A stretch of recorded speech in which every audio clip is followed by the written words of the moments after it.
Hi guys, welcome back. So today we are up here at HHP. It is December something, after Christmas, before New Year's, that weird void season. We're right now it's me, Joe, and Jose up here working. I think some other people are coming in tonight. Chris should be here at least. So here's what's going on. So I have since completed the werecat. I'll show you the first pour that came out. I've also completed the death worm, which is right here, this guy. Pretty cool sculpt, I think. This is also the most teeth I've ever used in a monster. It's got 108, so kind of cool. Should be pretty cool once it's done. It's got this cool kind of double worm head thing going on. Very alien, very monstery. I like it. Jacob King's still working on this alligator. This looks very good, very much like an alligator. Looks like we're ready to put in the teeth, so I brought some over. I'm going to trim them so that when he shows up, they're easy to go in. And then I'm going to start to block in the lower jaw so we can get this thing knocked out. Jacob Phelps is almost complete with this giant skull, so everything's coming along really well. Lots of new stuff happening here. So I don't know if I showed you last time, but we've got our mascot eyeball here, which will be a part of the sign for Evil Animations. Making some of our giant pigs that we got ordered at last Transworld but never had at Transworld, so it'll be there. New style of vines. These are not complete yet, but they will be complete probably tonight. We're adding some greenery. We've made the dead vines forever. Now we're making some, just all kinds of brand new ones. Some wolf heads here that are coming along. Some more masks to make over here. Some of these are for orders. Most of these are for Transworld. So we're working through everything all at once. More Transworld stuff. This is for Transworld. Over here we've got animatronics happening. We're also what? I got a brand new light over there I can hook up right there. We're also working on manufacturing, so we're taking what we used to use for our chompers, we're not using this anymore, and we're actually going to now be manufacturing them in-house. What spurred this is that some of the pieces we're going to use, the lower jaw, for example, like on the snake, is too thin to go inside, to get that in it. So we'll use these, we'll be able to foam them on, and they'll work great. And then this is also manufactured. It's all made of steel, so we don't ever have the problem of like some issues that we would have on these, like it could break here, it could break here, it could break here. It's all plastic, but these will be really great because they won't break. They'll take some fucking abuse. So we're manufacturing everything everywhere. Some upgrades in here.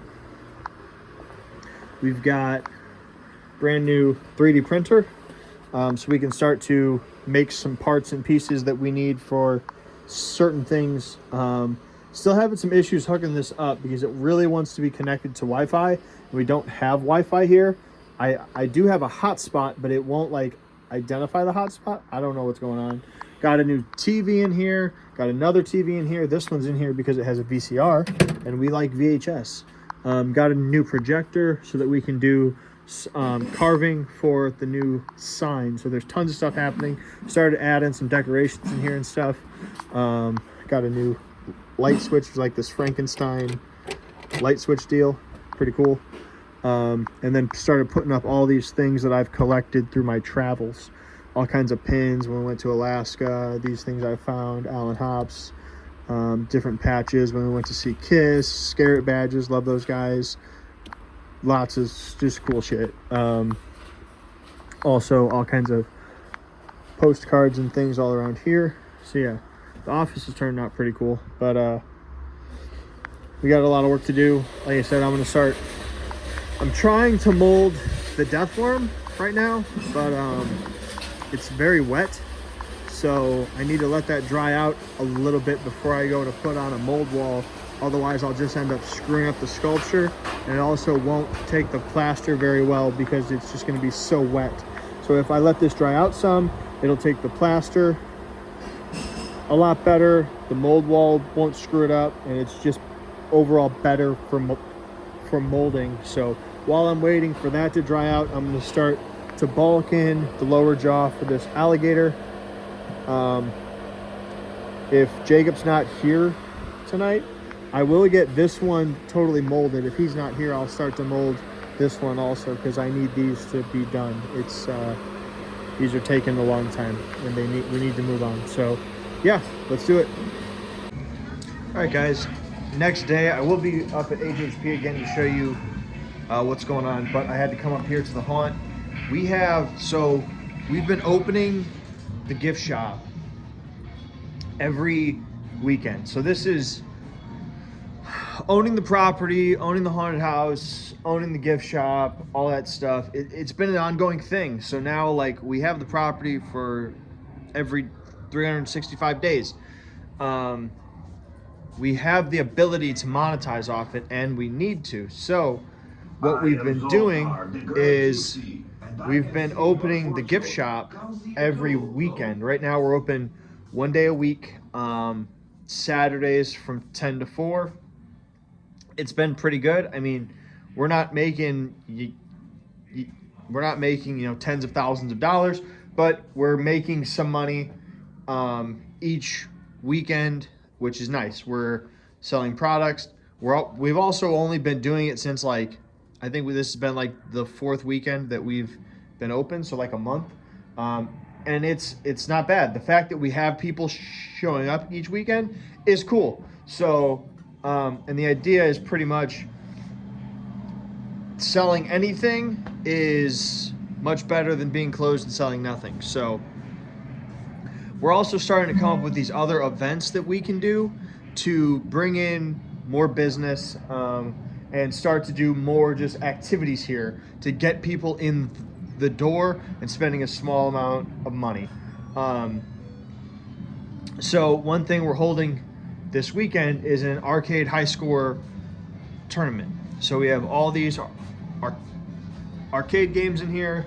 We've got these ones. So we're gonna be holding a tournament. There's a prize just for the highest score scored on these games. What I need to do today, I'll show you. So I need to make the playing field kind of level so that we encourage everyone to play all the games.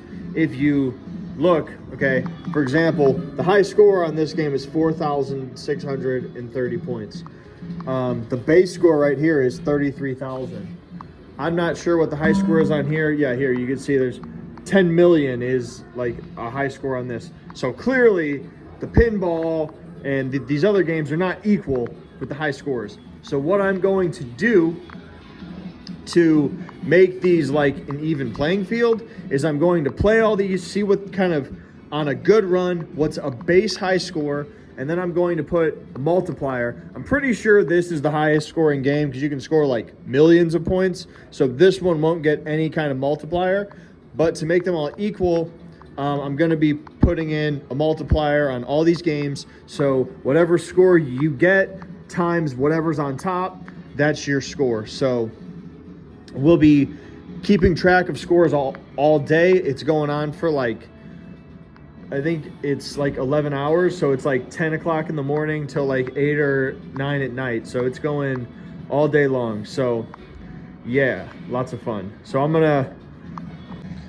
I have the cool job right now of playing all these games to see what a base score is. Like I can see on here, like the base scores, at least on the highest score, is like 40,000, 50,000, somewhere in there. So that's a decent score if you place. And then I need to figure out, because these ones I don't think you make a score, you make a time. So I need to figure out how I'm gonna calculate time games, because we've got 2 racing games. This one's like racing trucks and cars, this one's racing boats. How I can equate these, and then I've got Killer Instinct, which is a fighting game, how I'm gonna equate this game into a score. So yeah, let's play some games.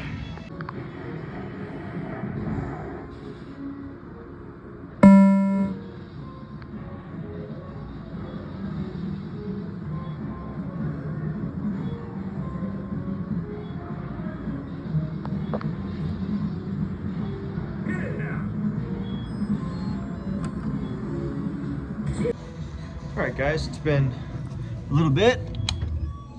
Oh, I'm not sure exactly how long. I've been here a few hours.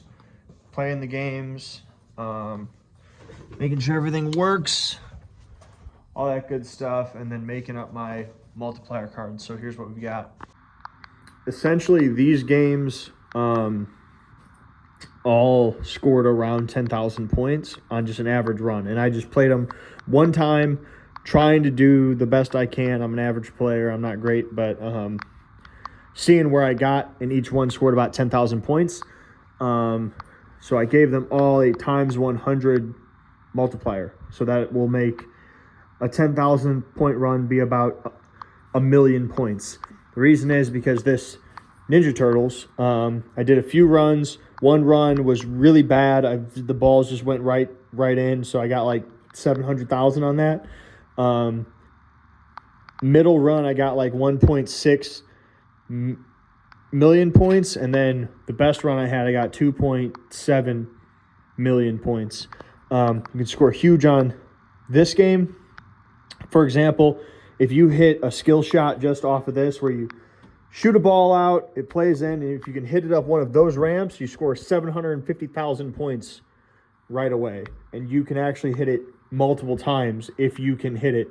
And it says also 250,000 points each time you hit it for every ball in play. So sometimes you hit a multi-ball, shit like that. So this can win huge. So I mean, right here it says it scores 1 million. If you light this, you get 10 million. I got a multi-ball in here. I basically had one good run and scored shitloads of points. So this game has no multiplier, but this is basically the peak that we're playing the other ones off of. This one I was able to score like 30,000 points. I only got to like stage 2, so it's going to get a times 30. So that makes it like 900,000 points. This one you actually don't score points, so I had to come up with how to make it score points.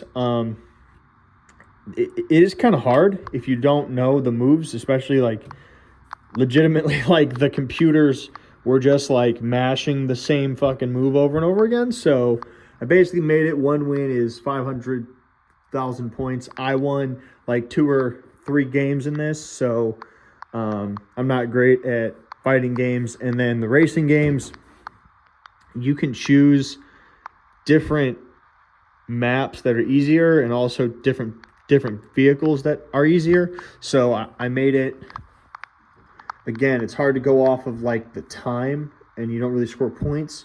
So I made it, if you get first place, you get 1 million points. Second place, 500,000. Third place, 250. Pretty simple.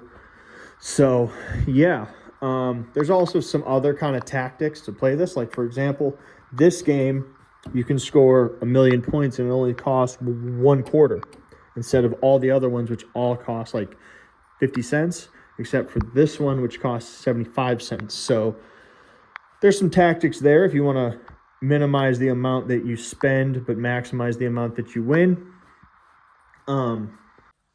The grand prize for the tournament's like a $25 Visa or $50 in store, which is nice because like you could literally win off of like 50 cents. I scored millions of points and only spent like $5 playing all those games. So pretty good.